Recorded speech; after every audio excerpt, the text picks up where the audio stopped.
कैसे पुष्ट होगा? बहुत ध्यान से सुनिए। यदि आप किसी परिस्त्री गमन, बहुत शास्त्रों में बार बार आता है तो आप मान लीजिए बात, अगर आप परिस्त्री गमन करते हैं तो फिर केवल बातें बना लीजिए, बात समझ में नहीं आएगी आपको, ये अध्यात्म समझ में नहीं आएगा, ऐसे उड़ जाएगा, पकड़ में ही नहीं आएगा। ना स्त्री प्रसंगी, स्त्री प्रसंगी आप तो परिस्त्री गमन नहीं करते, पर जिसको मित्र बनाए हुए हैं वो व्यभिचारी परिस्त्री गमन करने वाला है, तो उसके संग से आपका हृदय मलिन हो जाएगा। श्री शौभरी जी महाराज, संगम त्यजेत मिथुन व्रति नाम मुमुक्षु सर्वात्मना न विसजेत बहिरिंद्रियाणि। ऐ मुमुक्षु, संसार सागर से मुक्त होने की इच्छा रखने वाले उपासक, संगम त्यजेत, संग का त्याग कर दो। किनके? जो केवल मैथुन सुख को ही परम सुख माने हुए हैं। संगम त्यजेत मिथुन व्रति नाम मुमुक्षु। आप इस संसार से मुक्त होना चाहते हैं तो ऐसे लोगों का संग भी त्याग कर दे। ना स्त्री प्रसंगी मिलत यत, तो इदम स्थानम आश्रित्य। कैसे हम आश्रय लें, कैसे हम मान लें कि हम प्रिया प्रीतम के हो गए? ऐसे मानो, ऐसे चलोगे तो तुम्हारा हृदय स्वीकार कर लेगा। तुम अगर गंदे आचरण करोगे तो केवल बातें रहेंगी, हृदय स्वीकृत नहीं होगा प्रिया प्रीतम के चरणारविंद की शरणागति से, तो फिर निर्भय, निश्चिंतता, निशोकता आ ही नहीं सकती। अगर नहीं आ रही तो आप में कहीं ऐसी त्रुटियां हैं, उनको सुधारिए। श्रीपाद कह रहे हैं, सर्वम द्वंद्वातीतोत्र। ये जो प्रिया प्रीतम के चरणारविंद की निश्चिंत बेपरवाह करने वाली स्थिति है, ये आती है द्वंद्वातीत होने पर। द्वंद्व, शत्रु मित्र, मान अपमान, निंदा स्तुति, हर्ष शोक, जय पराजय, ये सब द्वंद्व के अंतर्गत आते हैं, जन्म मृत्यु आदि। अगर आप श्री वृंदावन का आश्रय लेकर ये सावधानी करते हैं कि अपने चित्त से चिंतन राधा राधा राधा, कोई पद गाए, वृंदावन की परिक्रमा का चिंतन, यमुना जी का चिंतन, सत्संग का चिंतन, रसिकों का चिंतन, यहाँ की किसी एक लता को अपने नेत्र में बैठा लो, रोज उसको प्रणाम करो, मन से आलिंगन करो, दर्शन करो, कहीं भी हो, एक लता आपको प्रिया प्रीतम की प्राप्ति करा देगी। वृंदावन की लता सम कोटि कल्प तरुणाई। बड़े भाग्य, अहो भाग्य। बात मान लो, बस सच्ची बताना, आपका चित्त संसार का चिंतन करता है या प्रभु का? सच्ची बताना। अपने तो घर के हैं, ऐसे उनका संसार का, तो हम कहा हम खोपड़ी के बल खड़े होकर समझाएं तो भी समझ में नहीं आएगा। क्यों नहीं समझ में आएगा? चित्त का चिंतन संसार का हो रहा है, तुम भगवान को कैसे जान जाओगे? संसार के चिंतन से रहित जो चित्त होता है उसको जानना नहीं पड़ता, भगवान खुद परिचय दे देते हैं। सोई जाने जे देहु जनाई। भगवान क्या है, भगवान कैसे हैं, भगवान का कैसा ये संसार रूप है, भगवान की कैसी दिव्य लीला है, ये सब स्वयं जगत गुरु भगवान आपके हृदय में बता देंगे। आपका कार्य है एकमात्र भगवान की आज्ञा पालन करना। भगवान की आज्ञा है मेरा अनन्य चिंतन तुम करो और बेपरवाह हो जाओ। जो तुम्हें कर्तव्य कर्म मिला उसे करो और मेरा नाम जप करो, अनन्य चिंतन करो। मैं योगक्षेम देख लूंगा, मैं तुम्हें संसार समुद्र से पार कर दूंगा, मैं तुम्हारे सारे पाप नष्ट कर दूं। ये भगवान के वचन है। आप ऐसे वृंदावन की एक लता का चिंतन करने से भगवत प्राप्ति हो जाएगी। आप करो, देखो तो। ये लता जानते हो, बड़े बड़े परमहंसों के द्वारा वंदनीय पूज्य, जो प्रेम रस में डूबे हुए महापुरुष, वो श्री जी की सेवा के लिए यहाँ खगमृग पशु पंछी लता बने हुए, मलिन नेत्र है इसलिए हम नहीं जान पा रहे। द्वंद्वातीतोत्र, बिना द्वंद्वातीत स्थिति हुए आप प्रभु के आनंद को नहीं प्राप्त हो सकते। अनुकूल मिला तो हर्षित हो गए, प्रतिकूल हुआ तो शोकित हो गए, जय हुई तो ढोल बज रहे हैं, पराजय हुई तो निराश हो। एक वही स्थिति है। भगवदानंद जानने के लिए पहले द्वंद्वातीत होना अनिवार्य है। निर्द्वंदो भवति।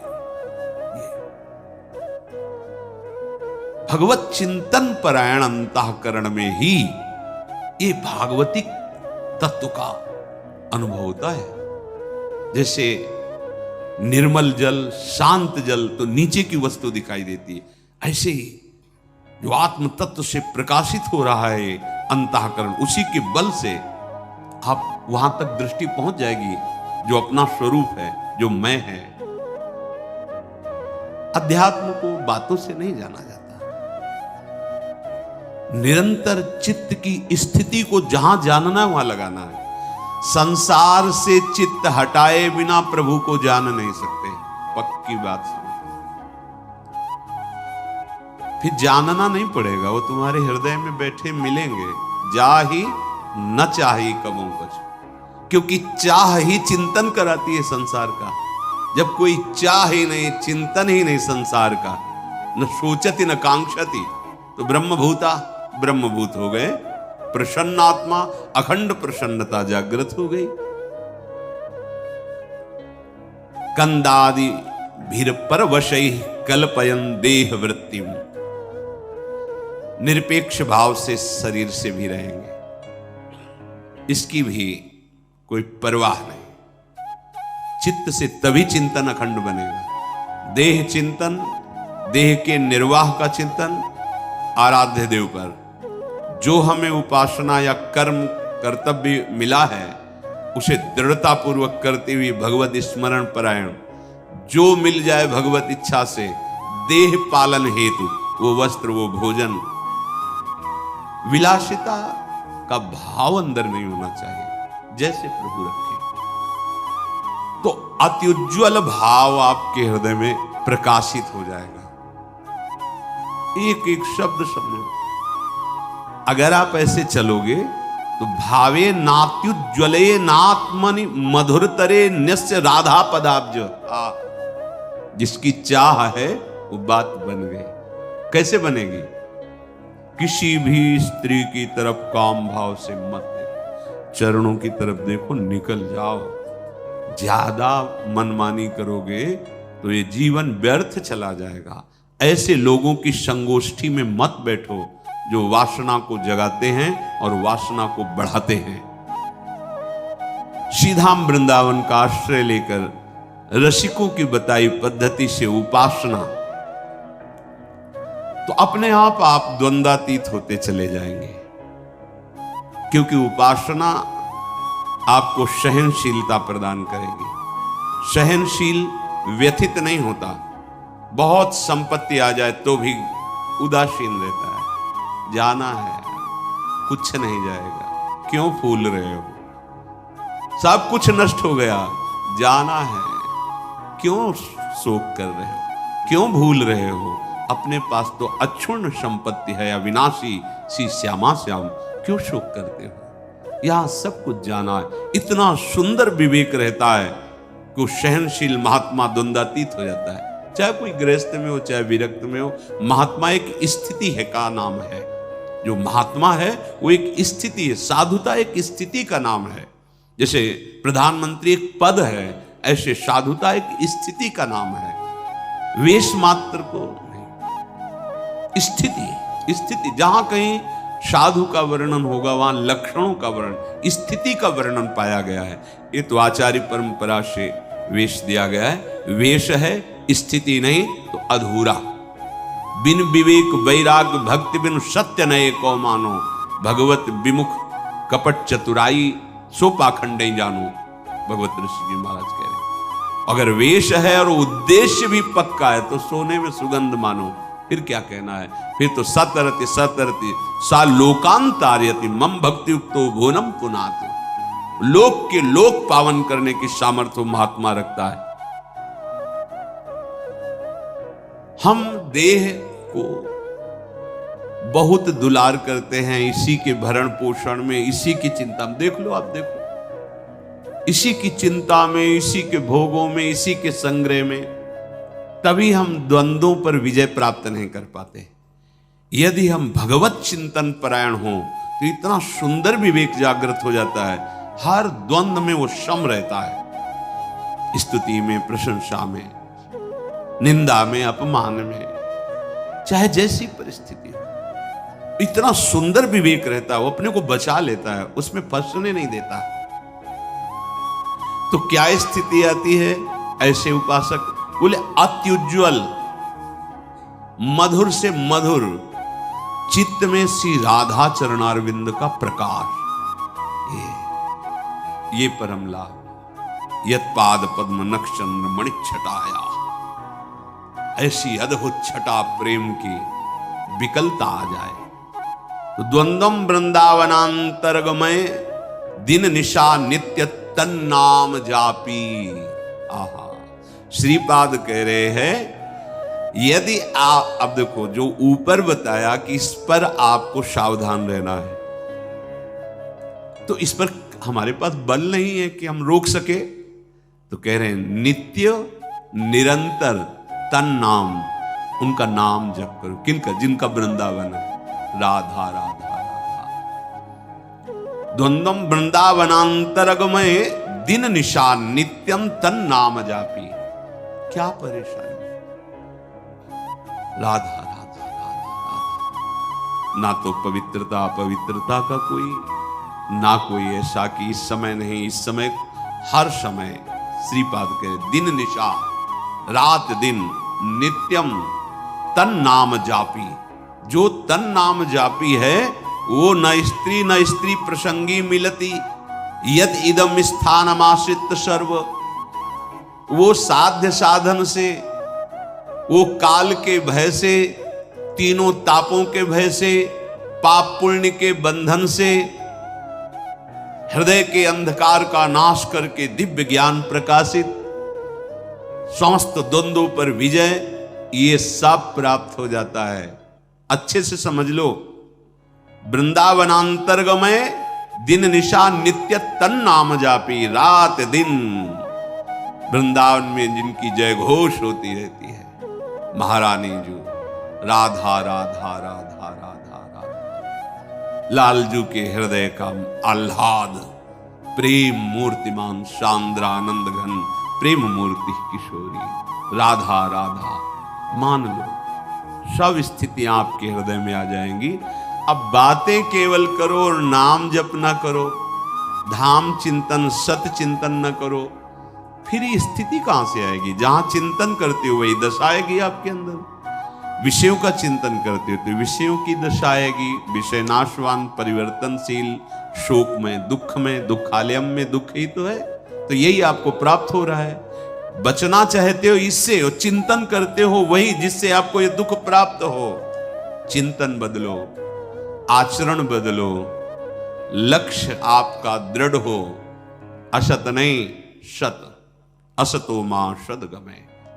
जो हम असत शरीर, असत व्यवहार में हैं, अब हमारी यात्रा सत की होगी, सच्चिदानंद की होगी। श्री विदुर जी महाराज धृतराष्ट्र जी को उपदेश करते हैं। नवद्वारमिदं वेश्म त्रिस्थूणं पंच साक्षिकं क्षेत्रज्ञाधिष्ठितं विद्वान् यो वेद स परः कविः। हे महाराज धृतराष्ट्र, आंख, कान आदि ये 9 द्वार वाला जो देह है, शतोगुण, रजोगुण, तमोगुण रूपी खंभों से ये स्थित है, अर्थात त्रिगुण के द्वारा ही इसकी रचना हुई है। 5 ज्ञानेंद्रियां विषयों को भोगने वाली है, परिचय कराने वाली। आत्मा राजा की तरह विराजमान है। इस महल में 9 द्वार वाले राजा की तरह आत्मा विराजमान है। अब मंत्री बड़े बेईमान हो गए, गलत सलाह देने लगे। बुद्धि मन ये मंत्रणा का परिकर है। जैसे राजा को लुभायमान करके दस्तखत करवा ले, ऐसे मन बुद्धि हमको बार बार लो, ये भोग लो, ये देख लो, ये खा लो, ये सूंघ लो, ये ऐसा करो, ऐसा करो, बड़ा सुख मिलेगा। हम राजी होते चले गए और हम फंस गए। अब अपने आप से अपने आप का उद्धार करो, भगवान जो कह रहे हैं। अब होश में हो जाओ, तुम्हारे सलाहकार गलत हैं। जांच कैसे करें? संत सदगुरुदेव की वाणी, शास्त्र वाणी, इससे जांच करो कि हमारे सलाहकार सही सलाह दे रहे हैं या गलत। महाराज, यदि तुम ऐसा नहीं करोगे तो तुम्हारा ये पतन करवा देंगे, तुम्हारी बुद्धि, तुम्हारा मन। वही ज्ञानी है जो तत्व से ये बात जानता है कि शरीर एक घर मात्र है, मैं नहीं हूं। ये इंद्रियां सेवक हैं, ये मैं नहीं हूं। ये मन बुद्धि सलाहकार हैं आपके, आप नहीं हैं। पर आप कभी ऐसा नहीं देखते। आप शरीर को मैं देखते हैं, मन इंद्रियों को मैं में मिला लिए हैं कि मैं खा रहा हूं, मैं देख रहा हूं, मैं भोग रहा हूं, मैं चल रहा हूं। चाहे कर्मेंद्रीय विषय हो, चाहे ज्ञानेंद्रीय विषय हो, चाहे अंतःकरण, आप उसे मैं से लिए हुए हैं। तो वही ज्ञानी है जो इस बात को तत्व से जानता है। विदुर जी महाराज कह रहे हैं, जो कोई भी नशा करेगा, मत्तः, शराब पीना, गांजा पीना आदि आदि जो ये नशे हैं, नहीं भाई। देखो, भगवान का प्रसाद जिसे कहा जाता है, उस सर्व दुखों का हरण करने वाला है। और भगवान का प्रसाद, भगवान का नाम, भगवान का उच्छिष्ट प्रसाद, जो हमारे हृदय के पापों का नाश करके प्रसन्नता प्रदान, प्रसादे सर्व दुखा नाम हा निरस्यो। प्रसाद का मतलब ये नशा नहीं है। जो करते हो हम प्रणाम करते हैं, पर हमारा शास्त्र कहीं ऐसा किसी भी उपासना में किसी भी उपासक को आदेश नहीं करता। सिद्ध पुरुषों की बात अलग है। जैसे भगवान शिव हलाहल जहर पिए, तुम एक बूंद पियो मर जाओगे। एक महात्मा थे, 10 तोला संख्या रोज खाते थे। पूज्यपाद उड़िया बाबा ने सुना उनका, ऐसा कैसे हो सकता है? अरे 1 तोला में 10-5 मर जाए, फिर 10 तोला। बोले महाराज झूठ बात नहीं, वो रोज शाम के 4 बजे पाते। बाबा गए उनके यहां तो पूछा, तो उन्होंने मुस्कुरा के कहा, हाँ पाते।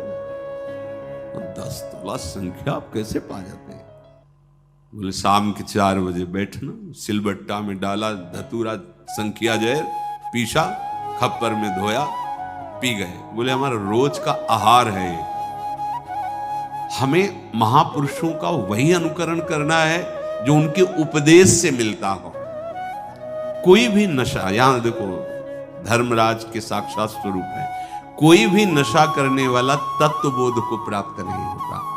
जो तत्वबोध को प्राप्त हो गया है उसके ऊपर कोई नियम नहीं है।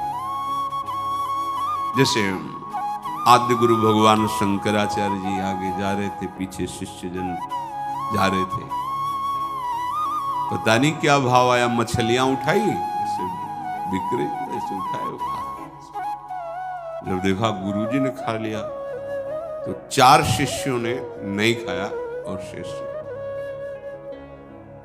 आगे जा रहे थे तो भ्रमण ही करते थे, तो कांच गलाया जा रहा था, खप्पर में खोलता हुआ कांच ले पी गए। जिन्होंने नहीं पिया तो वहां भी नहीं पिए, जो पिए थे वो जो मछली पाए थे उनसे कहा पियो। कांच कैसे पिएंगे, मर जाएंगे, तो मछली क्यों खा ली?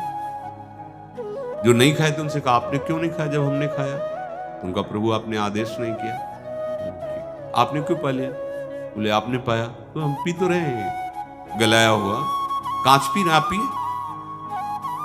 ऐसे किया तो जीवित मछलियां निकल पड़ी, सिद्ध योगी प्रवाहित कर दिया नदी। आप वो तो लीवर में जाकर पचने लगी। हमें वो अनुकरण बात नहीं करनी जिसका वो आदेश न कर रहे हो। उनके उपदेश से जो उनके आचरण मिले, शास्त्र सम्मत बात है, महापुरुषों के जो आचरण उनके उपदेश से मिले, बस वही अनुकरणीय है। वो क्या कर रहे हैं? कोई भी नशा, जैसे कहते हैं भाई, हमने सुना है ऐसे, फिर ध्यान में अलियो ब्रह्मलोक पहुंच गए।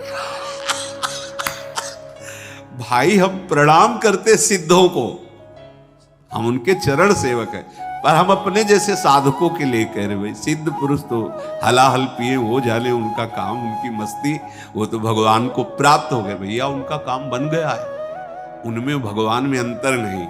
जैसे सखागण और गौवें गोपगण फंस गए दावानल में, कन्हैया बचाओ, तुम्हारे सिवा कोई नहीं बचा सकता। बोले भैया आंख मूंद लो, मुंह में पी गए, पूरे ज्वाला को पी गए मुंह में। एक कोयला लाल लाल रखो मुंह में, भी रख पाओगे? नहीं, भगवान के मुख से साक्षात अग्नि का प्रादुर्भाव हुआ है। भगवान उसी जगह उसको रोक ले, आओ अपने स्थान पे आ जाओ, भगवान ही तो सर्व रूपों में। तो जो भगवान को प्राप्त महापुरुष हैं उनमें और भगवान में अंतर नहीं। ब्रह्मविद ब्रह्मयो भवत्। अब उनके ऊपर आप ही ऐसे नहीं कर सकते कि ये खा रहे हैं, बड़े सिद्ध महापुरुष थे। तो जहां भिक्षा नहीं लेनी चाहिए वहां से निकले, रोटी बन रही थी, ला रहे रोटी, तो डर गए महाराज जी। अरे ला, इसमें रोटी लिया, कहा इसमें कहीं वो है जो उन्होंने सब है कुछ? ब्रह्मार्पणम ब्रह्म भगवद अर्पण। लेकिन वो आचरण हमारे लिए जो आदेश करे वही अनुकरणीय नहीं है। महापुरुष जो आचरण कर रहे हैं वो आचरण उनके उपदेश से मिलता है कि नहीं? अगर नहीं मिलता तो हम प्रणाम करते हैं, वो हम कर नहीं सकते। कोई भी नशा साधक को, हम सिद्धों के लिए नहीं कहते हैं,